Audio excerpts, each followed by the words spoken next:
Before we jump into today's show, I've got a really exciting announcement to make. The autumn cohorts for Start Your Podcast group program are now open. There are 5 dates between September and October, and it's a 6-week program that will get you launched before Christmas. So if podcasting was on your to-do list this year, if you really want to get your podcast up and done by the end of 2023, then come and join me for one of those cohorts and let's make it happen.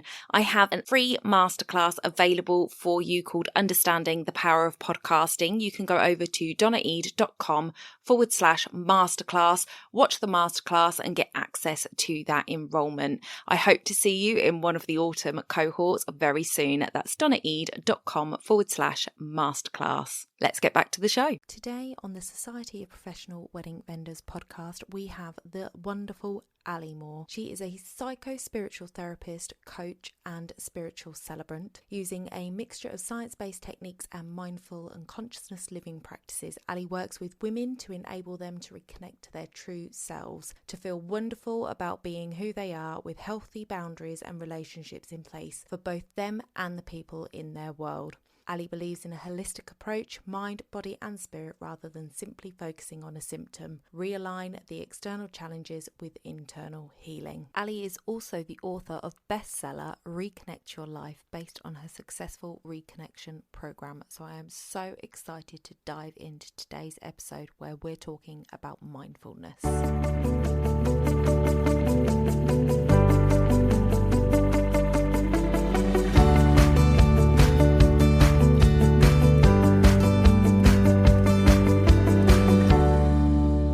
Welcome to the podcast, everybody. I am here with the lovely Ali Moore, and she is going to be talking to us today about mindset and how we can sort of get our heads in the right places going forward to grow our businesses and just get focused in this time of pandemic. So welcome, Ali. Thank you so much for coming on the show. Can you tell us a little bit about who you are, what you do, and what brought you to where you are today? Perfect. Yes, thank you so much for inviting me, Donna. It's great to be here. So I am a psychotherapist and a coach with one hat on, and I'm also a celebrant with my other hat on. So kind of see everything from both sides of the fence at the moment. I specialise in the therapy world in self-esteem and relationships, and look at people's whole relationships with their business, with themselves, with other people. And I work in a space known as psycho-spiritual. So we look holistically at the whole person as opposed to just addressing symptoms. And then with the celebrant side, kind of does what it says on the tin, but I've been a celebrant now for just over 2 years and get involved in all sorts of family ceremonies and just help people to create something that's really quite magical. So yeah, it's a bit of a mixture, but in my head, they all come under one hat.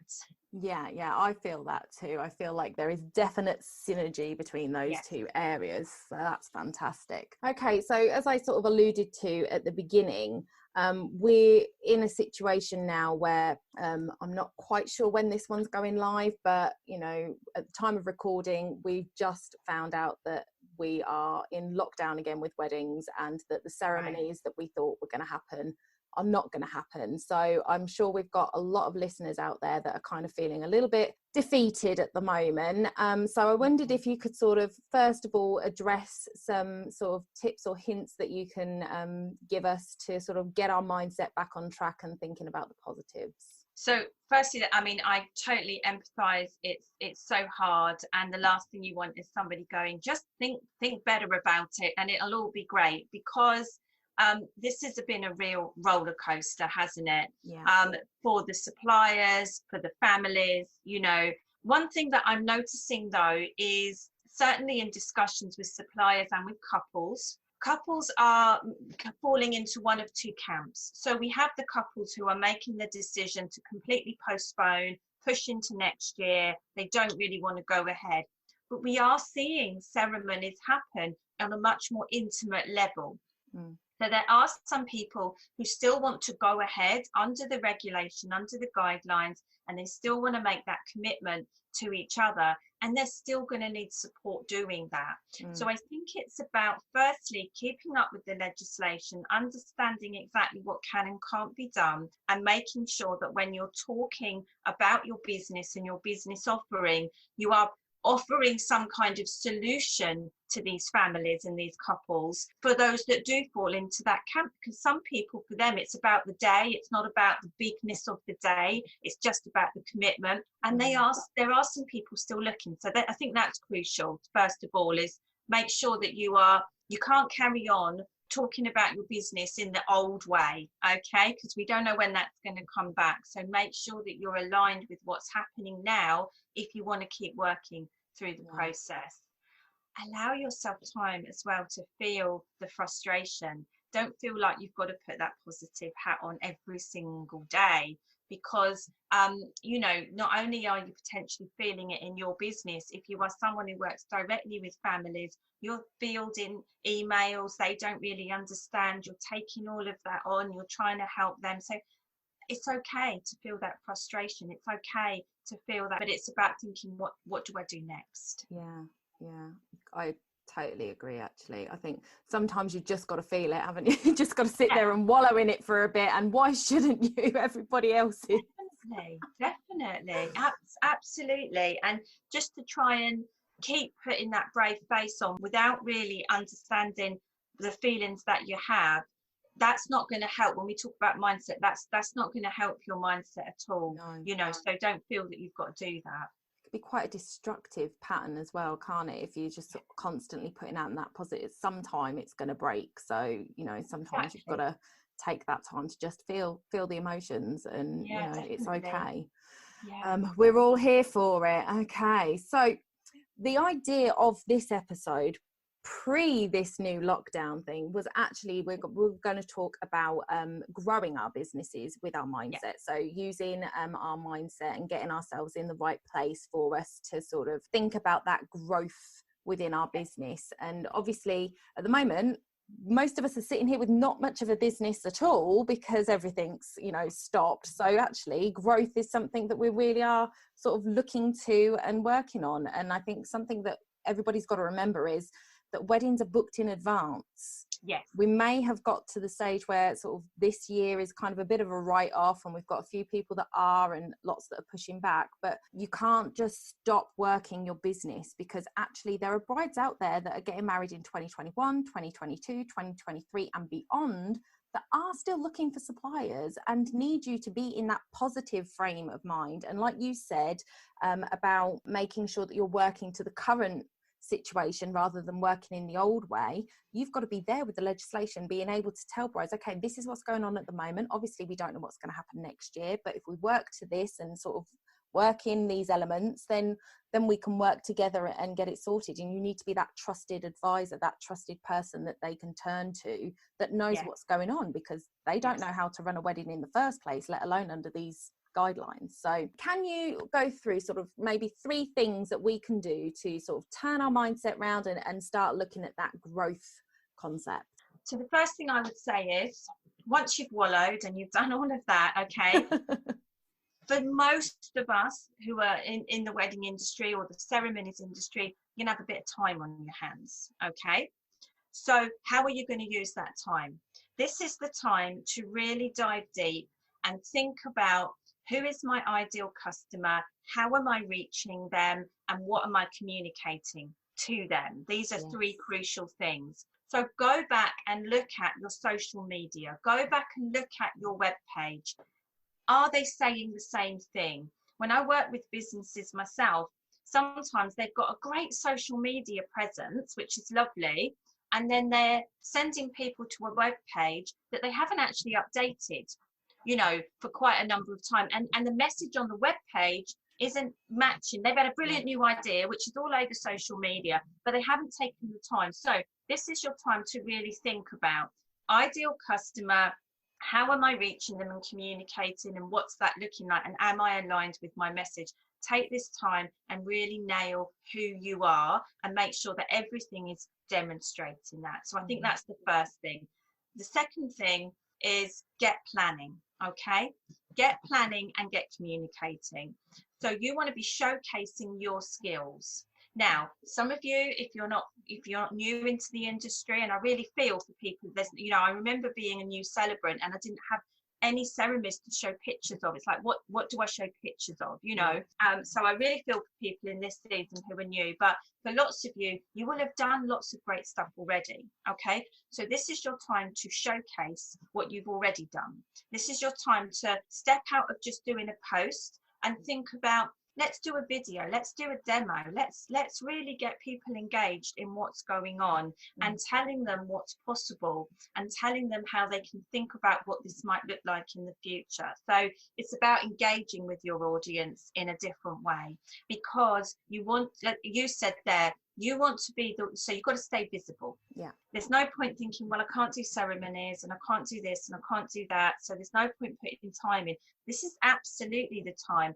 And think of all the things you do in your business and make a list of all of that, and you will come up with lots and lots of ideas and posts. Go back over your old work, find photographs, get testimonials, really dive deep and make sure that you've got a stack of stuff that you can keep showing up with. So look at what you're doing, look at making sure you're aligned, and then get visible and get communicating. That's absolutely crucial to scale your business. And then networking. So we can get a little bit stuck in our little networking group that we've created, and that's lovely because you get your first orders and then you get a bit of word of mouth, and then what you see is lots of businesses start to plateau because they've got to reach new people. So look at where you're networking, look at who you're connecting with. Again, bit of spare time on your hands, bit like you and me. Get a one-to-one in the diary, meet somebody new, see how you can support them, see how you can spend time with them. What can you offer in return in terms of helping them get visible? I've spent a lot of time in the last few months on both sides of my businesses reviewing, you know, you join all these groups on social media, but you don't really do anything in them and you don't really get any interaction. So it's been a time of, right, which groups are working for me? Am I working in those groups? And I've been saying yes to podcasts, and I've been saying yes to doing videos, and I've been saying yes to one-to-ones. And this is important because you want to scale and grow. So you've got to think about how you're going to connect. I love that we do a podcast, but what they don't know is we're on Zoom, and I'm very handsy. So my hands are going all over the place whilst we're talking about this. And obviously, as you're listening to this, you won't be able to see this at all. I'm getting very intense about the grow your business thing. If you're ever stuck with knowing what to post on your social media, if you spend way too much time sitting there staring at a blank screen than working your business when you're on social, then join us on the 19th of August for a social media content calendar creation workshop. All the details will be in the show notes. I hope to see you there.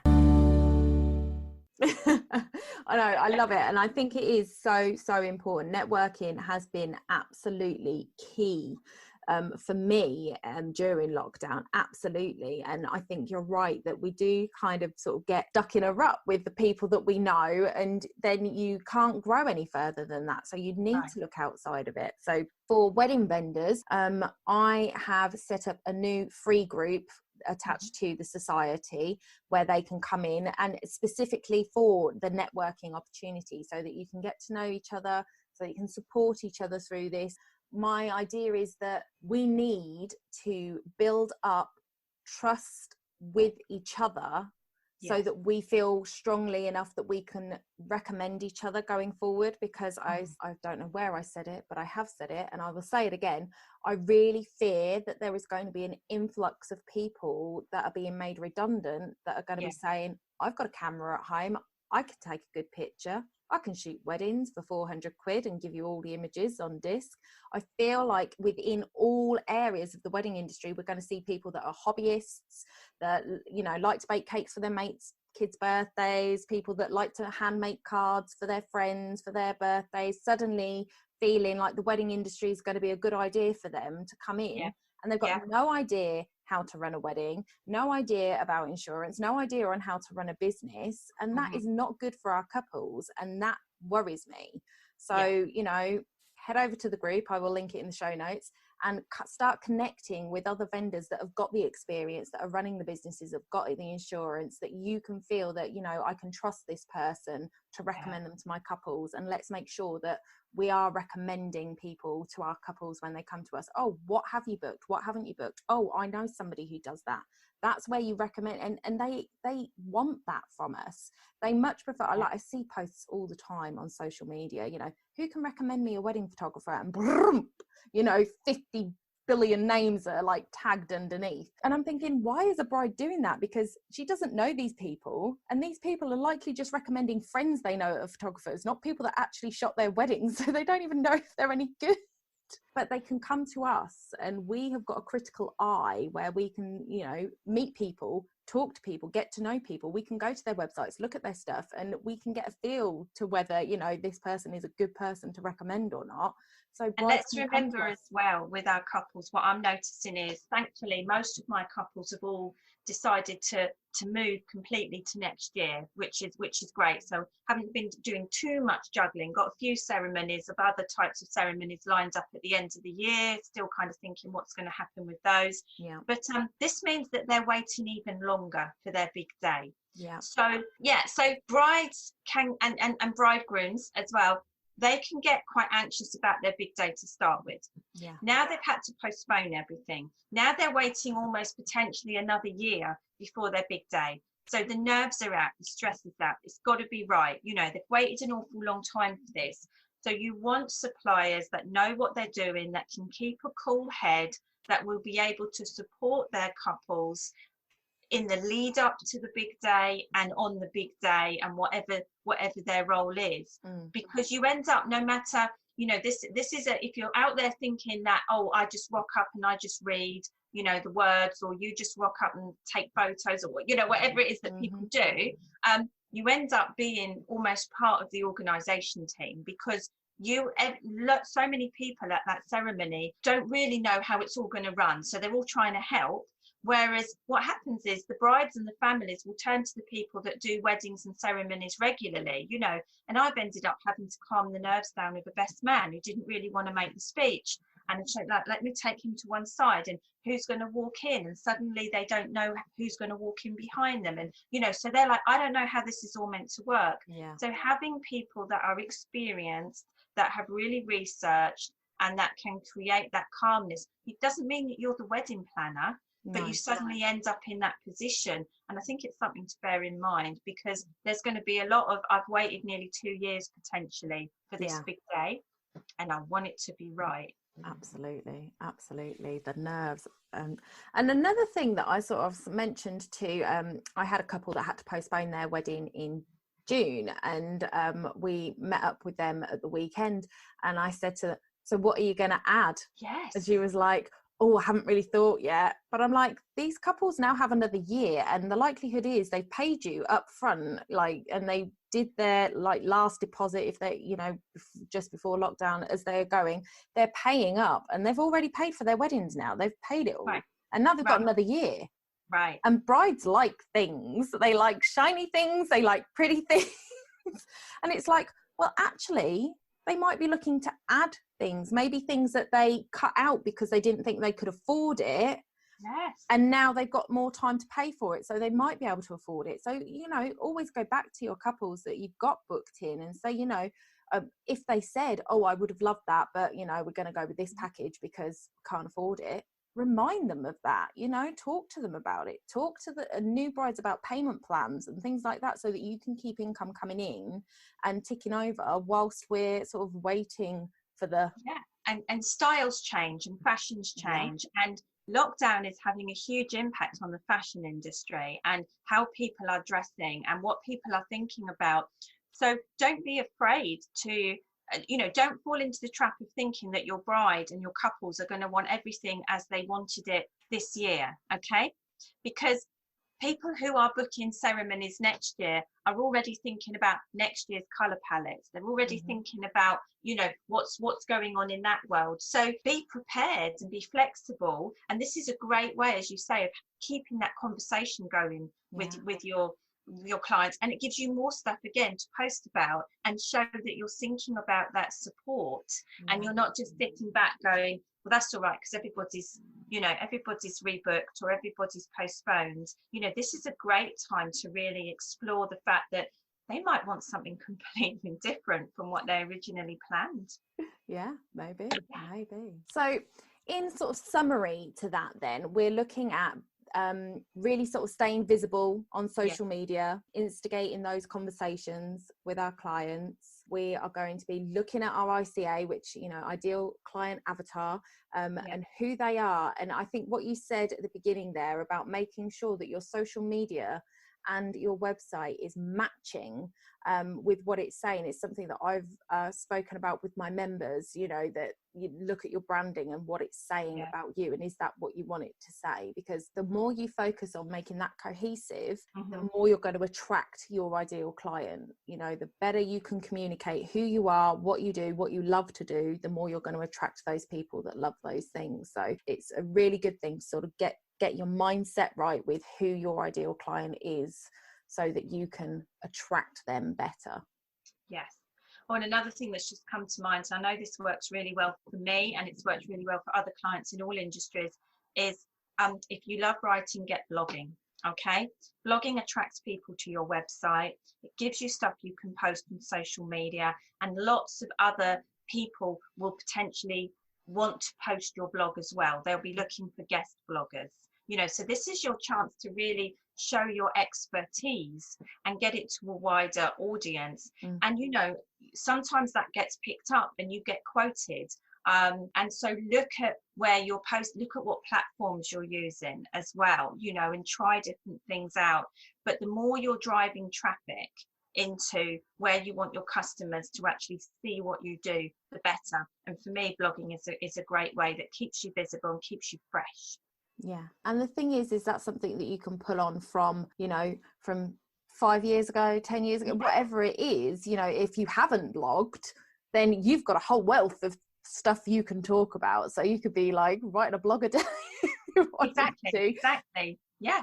It's a really good idea. Every single social media post that you post normally has a blog in it, is what I say. You look at what you posted in a short version and you can easily scale that up. You're only looking at about 500 words. So, we're not talking an essay here. So brilliant. Well, thank you so much, Ali. I really appreciate you coming on the show today. And I think it was brilliant timing, to be honest with you, that we were talking about mindset after what Boris said last week. Perfect. It's been a pleasure. Thank you. You're very welcome. All of Ali's details will be in the show notes, so do head over and find her on social and say hello and let her know where you heard about her. And we will see you guys next week. Bye for now.